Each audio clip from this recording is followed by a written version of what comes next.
So guys, welcome back. Today we're taking a look at the Victory Amplification Jack. Now this is the Mark II version, so it's got a couple of extra little tweaks in there that differentiate it from the first generation.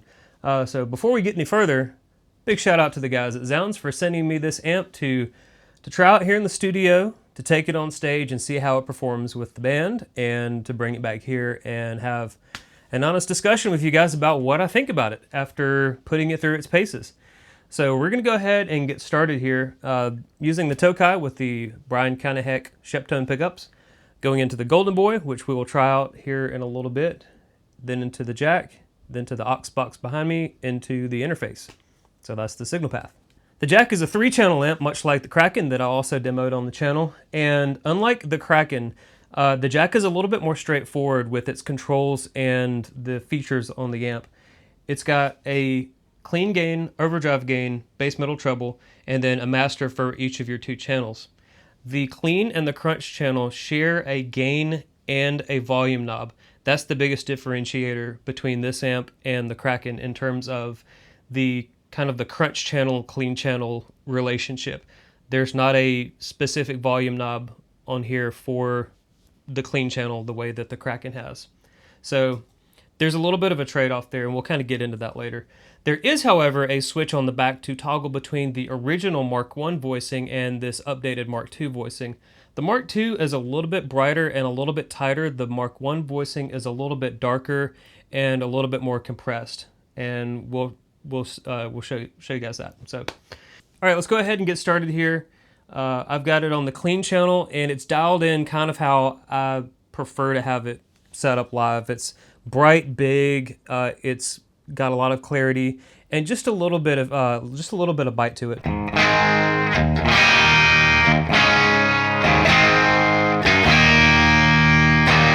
So when we're playing songs that are clean on stage, this works perfectly for that.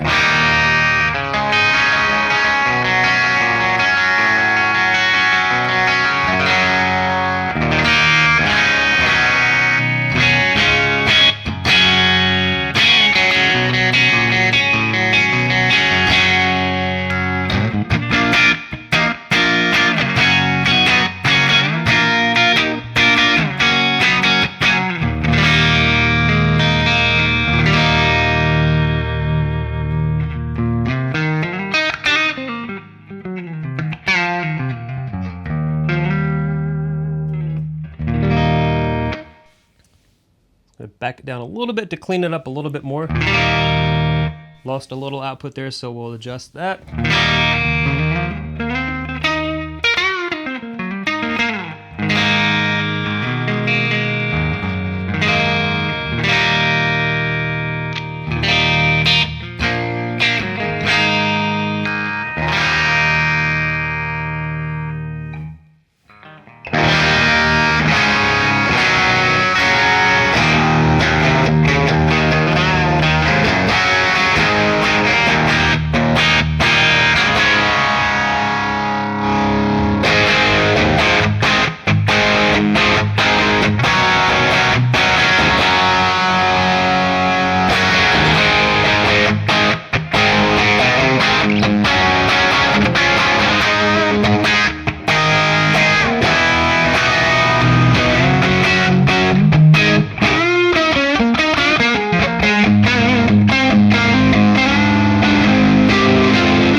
Way.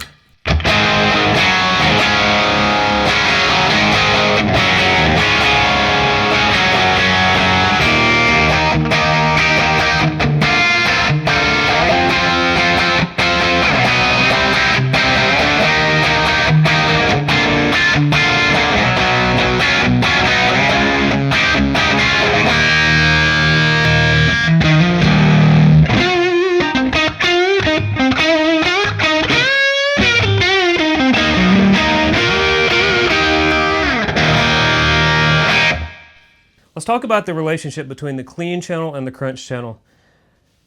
When you have the clean channel at a pretty clean sound, The crunch channel is basically just non-existent. So here's the crunch channel. So it lacks some of that sparkle that the clean channel had when the gain was cranked up, which I much prefer. It helps the amp cut through on stage, which is the way that I would dial it in. There's not a tremendous volume jump in the output on the clean channel when you go from kind of like, I'll show you, when you go from something like this. It might sound like there is on the recording here, but on stage, I promise you, it's not nearly as noticeable. So for when I needed to crunch it up a little bit more and not use an overdrive for that, it was way easier for me to just reach over and bump the gain knob up a little bit.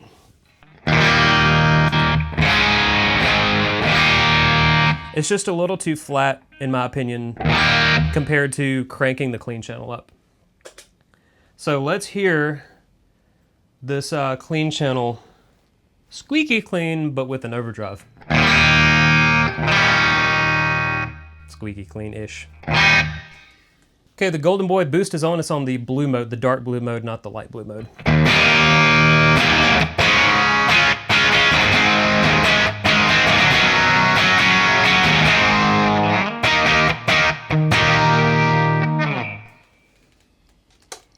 And now it's off.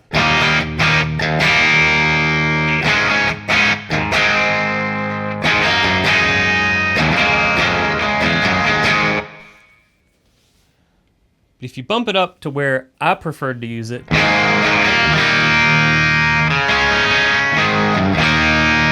and now you turn the boost on,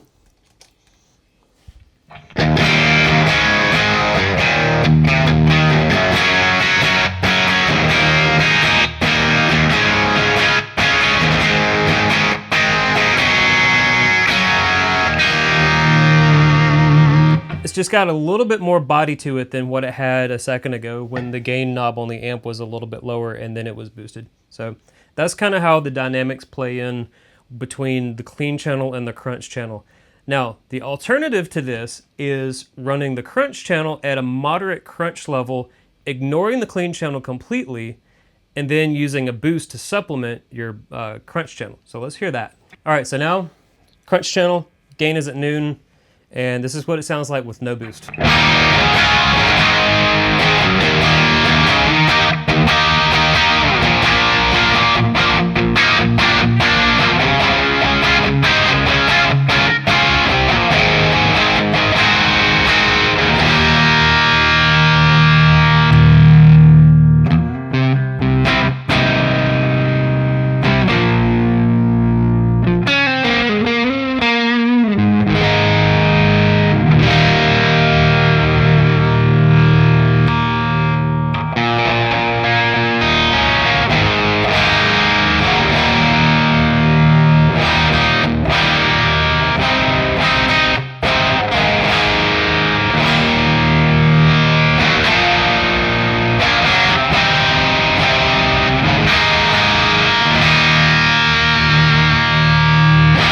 All right, let's boost that.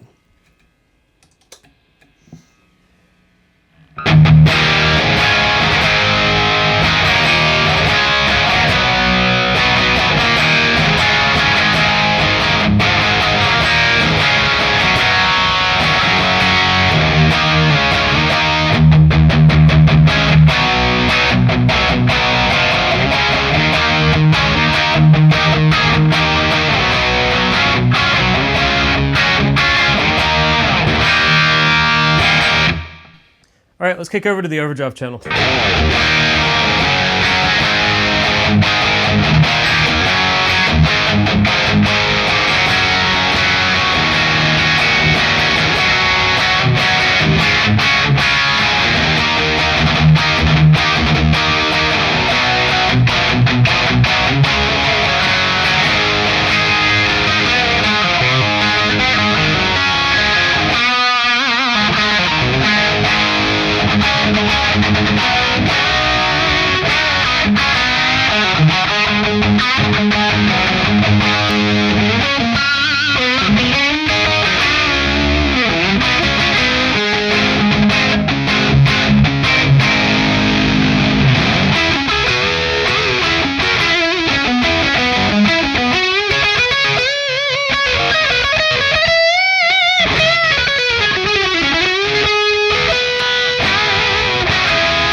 All right, now we're gonna play around with a little bit heavier stuff, and I've got the guitar dropped down to D.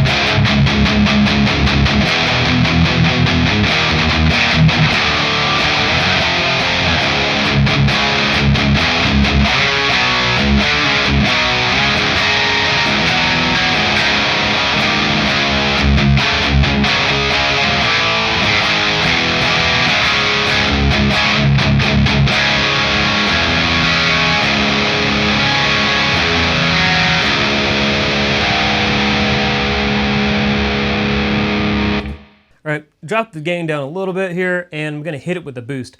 I don't really think that this amp, once the gain gets to about halfway on the second channel, I really don't think that it takes boost all that well. I think that you're better off just using the amp's gain and just doing that, because I've tried 5 different boost pedals, and I really haven't found a single one of them that I love going into the overdrive channel once the overdrive channel itself already has a pretty significant amount of gain. So we're going to try backing it down a little bit and then boosting it to see how it differs from what we just heard.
I like that right there.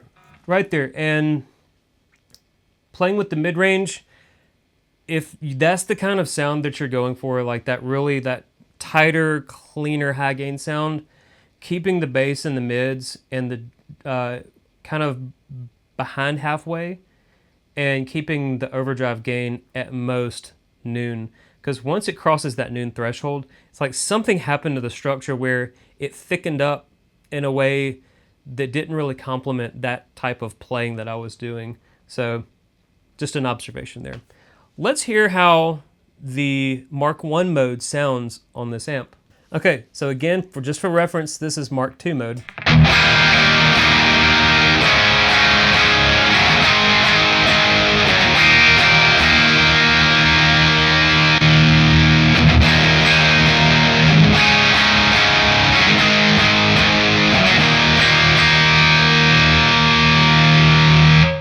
Bring the gain down.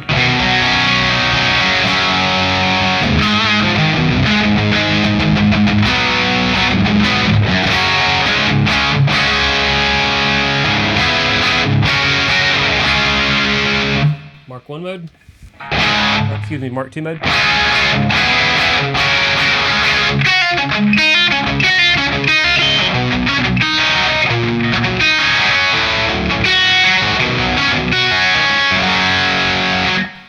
Mark I mode.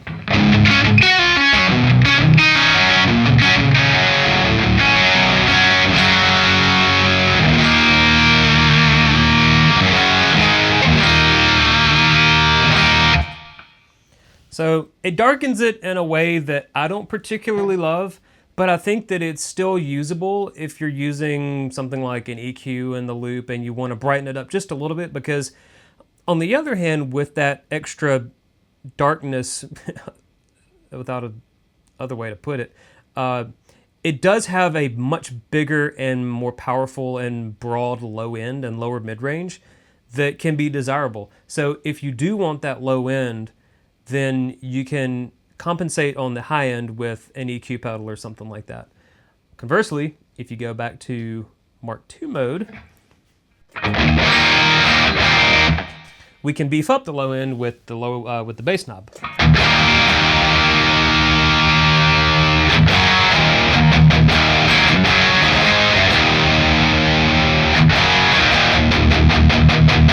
However, if we bring that back to where we had it and we switch over to Mark I mode,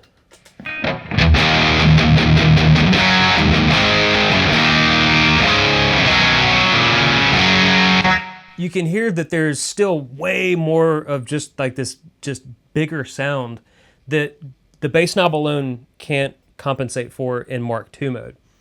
So if you really do want that top end sparkle and cut and a little bit extra tightness in the low end of Mark II mode, you can then compensate somewhat for that lack of low end compared to Mark I mode with, again, an EQ pedal in the loop where you can kind of bump up like those lower frequencies to shift a little bit more meat into the sound on the low end.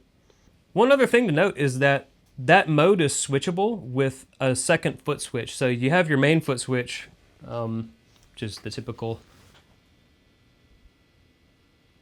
Victory switch right there to switch between channel 1, channel 2, or crunch mode if you're on channel 1. So if you have it set to the clean channel with no lights on like this, you can hit your channel 1, channel 2, go to your channel 2. Or if you have it on the clean mode, hit the crunch channel and go to your crunch channel. So that's kind of how the foot switching works on it. The other switch actually has a specific switch to go to the Mark I, Mark II voicing switching. All right, it's time for some final opinions here and the post-gig report.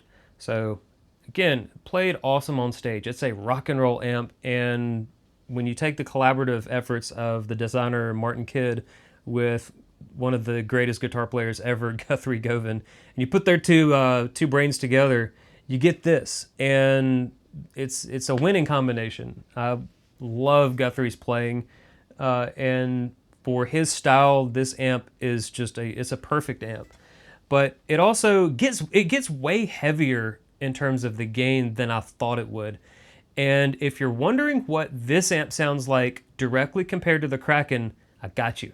I did another video that I'll also be uploading where I have these two amps side by side with the Kraken and the jack, and I looped some riffs going over and over again and just tweaked the knobs on each amp so that you can hear what the same riff sounds like through each different amp and different settings and all that. So if you're kind of curious, maybe you're on the fence and you're considering one of the two amps, but you don't know maybe which one is the best for you. If this video and my other Kraken review video didn't 100% answer all your questions, then hopefully that direct A/B comparison between the two amps can give you a bit more information on how the two amps really sound side by side with one another. I think they both sound great. This one goes about its sounds in a bit different a way than the Kraken does, but I think it still sounds excellent on stage. The clean channel is big, it's loud, it's punchy, it's articulate. It can get fairly clean, but again, I really don't do fairly clean. I do a little bit of dirt on there. It just gives it a little bit more cutting power on the stage, and that's kind of how I like to dial in those cleans. But again, I can still get by just as well with the crunch channel at a somewhat moderate amount of gain and then use my volume pedal to pull back to clean up a little bit. In fact, that's how I've done a quote-unquote clean channel with my Jubilee for the last decade. So that's what I'm most familiar with. And having a foot switch, you know, go to the clean, switch again, go to the overdrive, it's kind of like a return to form to the Nitro and how I used to play that, but I'm comfortable with either way. So again, really enjoyed playing this amp on stage. It's got a big, meaty, muscular rock sound, and for the 90s and 2000s rock that we play, man, that's just, it's a killer amp for that application. If you're into like the really high gain metal stuff, this really isn't it. This is not designed for that style of playing. I think that the Kraken might be a better alternative if you're wanting that really super uncompressed, clean, tight, and percussive bottom end. The Kraken is more geared towards that if you're wanting to stay in the Victory amp ecosystem. So hopefully this video helped you out a little bit in terms of giving you information on what this guy sounds like. And again, check out the video that I did with both of the amps, the Victory Kraken and this jack, to really get a great comparison side by side. So anyways, again, big shout out to the guys at Zzounds for sending me this amp to try out and play on stage. I really enjoyed it and I had a great time. So if you want to check this amp out, or if you want to check out the Kraken, I will have affiliate links in the video description for you to click on, and it helps me out, doesn't cost you anything extra. If you're not ready to buy anything today, that's cool. I would appreciate a subscribe to the channel. I'm really trying to grow this thing into something bigger than what it's been for the last 16 years I've been doing this. And every subscription counts. There are manufacturers out there who they look at subscriber count and they want to see more subscribers for more influence. I hate that word. But they want to see more subscribers to get a broader reach to potential customers if they're going to be sending people gear to show off on their channel. So again, if you subscribe, that would be excellent and I would much appreciate it. So anyways, I've got a couple more really cool videos coming and I will see you guys in the next one. Take care.